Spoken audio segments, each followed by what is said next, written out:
Hey guys, what is going on? Joel back here with another video. Welcome to Back in the Day, and back from about a 3, maybe 4 week long absence from YouTube. Last time I uploaded a video, I believe I was in the process of getting my kitchen redone, and I told everybody that it was going to be a little while before I uploaded a video, and yeah, lo and behold, I'm actually able to upload a video today. I figured I would get an unboxing, and I certainly want to say I hope everybody's doing well in these crazy times that we are at this point living in.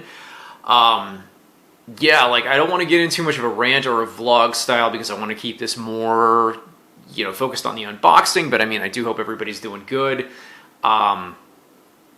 I myself, things are going well despite the whole coronavirus bullshit. I'm not going to get into the specifics of the details of my opinion. I think it's a load of shit, but what do I know? Perhaps that's just my naivety. But anyways, the quick little update, I guess, before I get into the unboxing. The kitchen is done by and large. The only thing we do not have is countertops, because our dipshit governor, Tom Wolf, shut down all what he claimed to be non-essential businesses, countertop manufacturing being one of them. So until everything reopens, I have no countertops. The construction crew, they were able to kind of fashion a little bit of a makeshift counter with some plywood. They put our old sink in, and then we had some chewy boxes that we kind of broke down, flattened out, and that just kind of covered up the holes. I'll kind of actually see if I can kind of like pan to it's a little bit fuzzy if I can kind of. I know there's the plywood and the chewy boxes. Real quick, I guess, kind of came out looking nice. Everything looks good. Really happy with how everything turned out. We need a new dining room table. Pretty soon here, my unboxings will be done at a new table, but until then, it will be the old one, because Big Lots, where we were planning on getting our table, they did not have one in stock. They ordered it. However, Big Lots is also not shipping non-essential items. So, that being said, this whole thing has kind of put a bit of a damper on my life, to an extent. Luckily enough, my business is considered essential, life-sustaining, so I can still work, which is great. It gets me out of the house. But our governor shut the state down with a stay-at-home order, right on the heels of fucking taking away liquor. Like, we have no liquor stores open in the state. You cannot buy liquor. And the surrounding states have stopped selling it to Pennsylvanians. So, yeah, I have no liquor. I'm not a big beer person anymore. I bought a couple 12-packs the other day. Had like 9 beers, got a massive headache. And I mean, that's not to say I'm not a massive alcoholic, but I do on the weekends, once I got my work done, and if it was gorgeous this last weekend. We enjoyed being outside with the dog, and I had to stick to drinking beer because we had no liquor. So, gonna go ahead, I guess, and get on with the unboxing. Like I said, I hope everybody is doing good in this crazy time, and I figured, since everybody's kind of quarantined to their house or apartments or whatever, all over the United States, all over the world, I figured I would just kind of do something that was maybe a little more just kind of calm and chill and laid back in terms of a game. And really nothing else in my collection is as calm and as laid back as SimCity. This is just a very, very relaxing game. It's not anything that is, I would even say, overly stressful. It's just kind of a, you play it at your own pace. I know it was originally a PC game that ended up getting ported to the Super Nintendo. I've heard mixed. I've heard that it's a good port, and then I've heard that it is, it's not, that it's kind of a poorly made port. I wouldn't know. I never played SimCity for the computer, but I had really, really great memories of the summer of 1992 playing this a lot. Like I said, just really at my, it's one of those games that you can just do at your own pace. You can play for 20 minutes, put it away, pick it up later, play another 20 minutes. So it's not anything that is...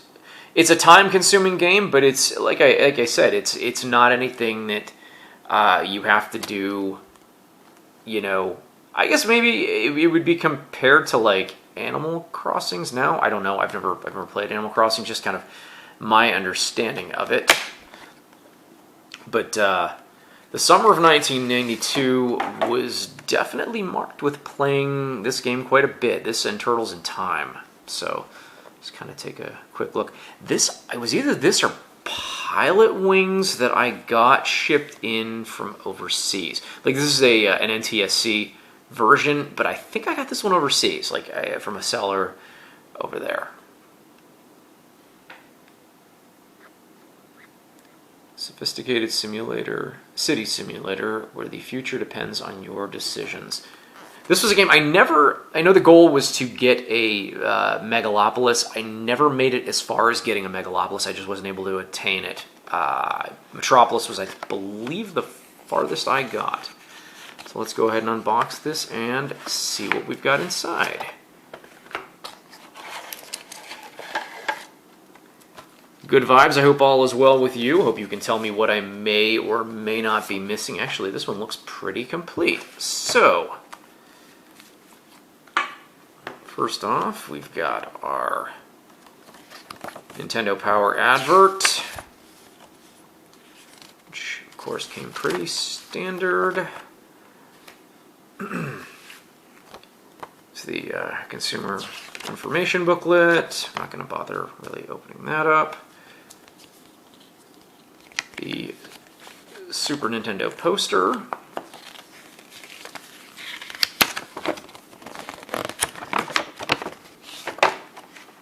That has on it Pilot Wings, F-Zero, Super Play Action Football, SimCity, and Zelda 3. This must be an earlier poster because it says Zelda 3. It does not say A Link to the Past. And then kind of this cool get the power, Nintendo Power. I'm guessing this is kind of one of the earlier releases of it, perhaps, just because of some of the adverts and stuff there. So, and then the this is a thick manual.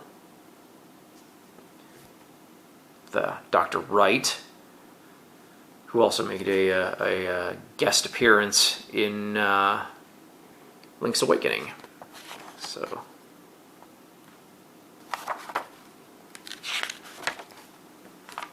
I apologize about the lighting. I didn't know if the overhead light would be a little too much.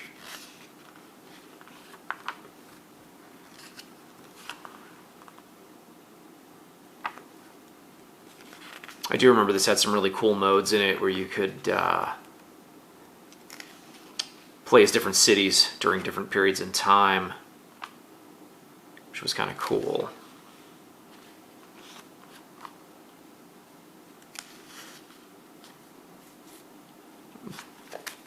I may just kind of have to go through this manual somewhat quickly. I'm already coming up on 9 minutes here. Building roads, essential services.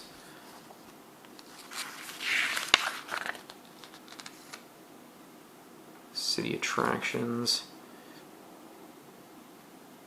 Money matters. I remember there was a code, or like a way that you could set things and you could get $1 million right off the bat to spend, which was really cool.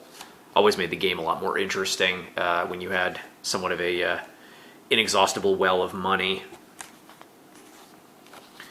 And as I remember, so you can select, I know you select the type of map.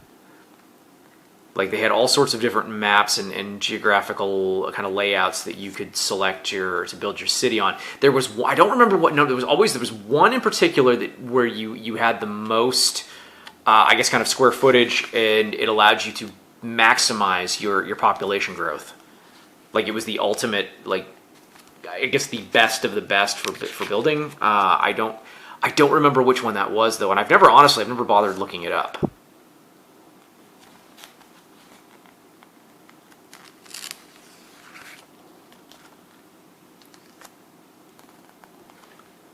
remember always going through and like you would build your power plants and then your industrial zones and then your commercial out from there, and then into the residential and whatnot. There was a certain like process in which to build this, and a lot of little the cool little perks that you could get. Like you build so much and you would get like a police station or a fire station, like the big ones.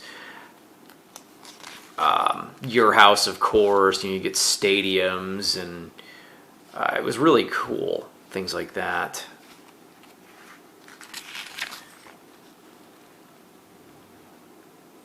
I mean, there was a lot involved in this game, but like I said, it was one that you could just play at your own pace. You couldn't, you pick it up, play for about 10, 15 minutes, and then walk away. And that was what was nice about it.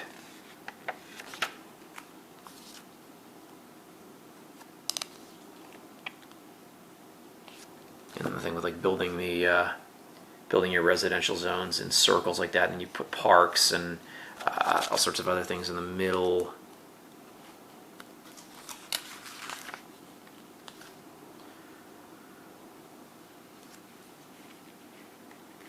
And then it would show you things like your land value, and there was all sorts of different, like, it could show you like where your pollution was located at, gave you stats on your like the crime rate if you didn't have enough police officers.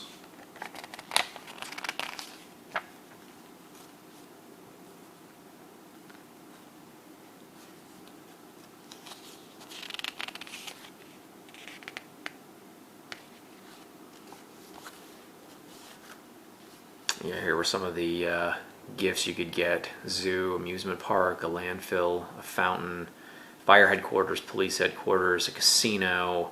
You always had to watch that too, because like things like casinos would bring in more crime, so you would have more police around the area. Libraries, windmills, city parks, banks, the Mario Monument. I don't think I ever got the Mario Monument. That was, yeah, you had to have a megalopolis, and I never achieved it.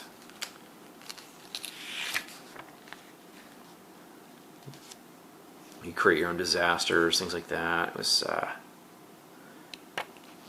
was really, really cool.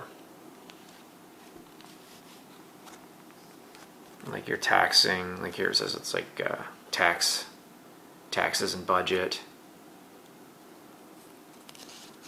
I would always set, like when I would get the $1 million, I would always set a very low tax rate, and I would typically keep the people happy. They would always find something to bitch about, whether it was the crime or the pollution. I know one of the keys, like if you want, like to cut down on the pollution, you would use the rail system as opposed to the highway. But I mean, everything had its drawbacks. The different disasters you could select from: nuclear meltdown, monster attack, plane crash, tornado, earthquake, fire, and flood. All the other than the monster attack and the nuclear meltdown, all acts, the plane crash, acts of God.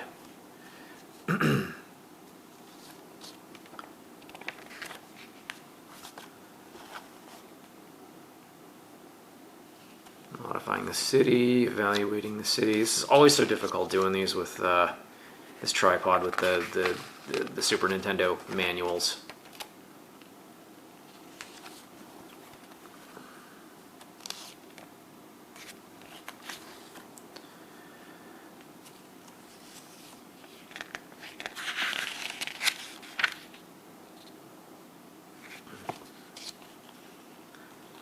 And then here I got into the scenarios like Tokyo, San Francisco, Detroit, Spain, Rio, and Boston. They were all different years. So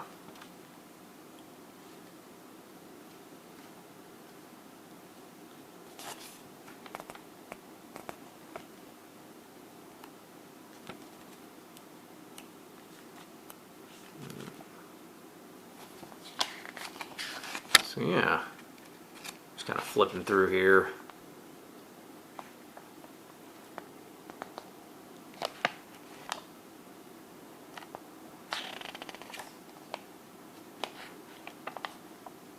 Okay, so there's that. Now we'll go ahead and take a look here at the game, which obviously still has the plastic baggie. So this is pretty complete. Pretty complete.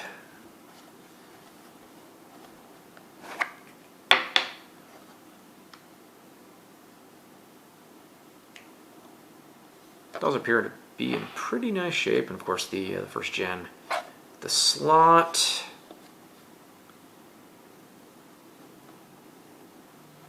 Sticker looks pretty good. Got this on the SNES Classic, but I haven't played it. I've got such a backlog of games. So, all right, there we go, guys. Like I said, I hope everybody's doing well. I hope everybody's surviving this coronavirus pandemic, whatever you want to call it. So, all right, guys, I hope you enjoyed this. I enjoyed doing it. It's kind of nice to get back into it. Sorry about the length of it and a little bit of the rant at the beginning, but, you know, hey, when you're stuck in the house and you have no alcohol to drink and you can't go anyplace, yeah, kind of sucks. So, all right, till the next video, I hope you guys take it easy, and we'll see you on the next one.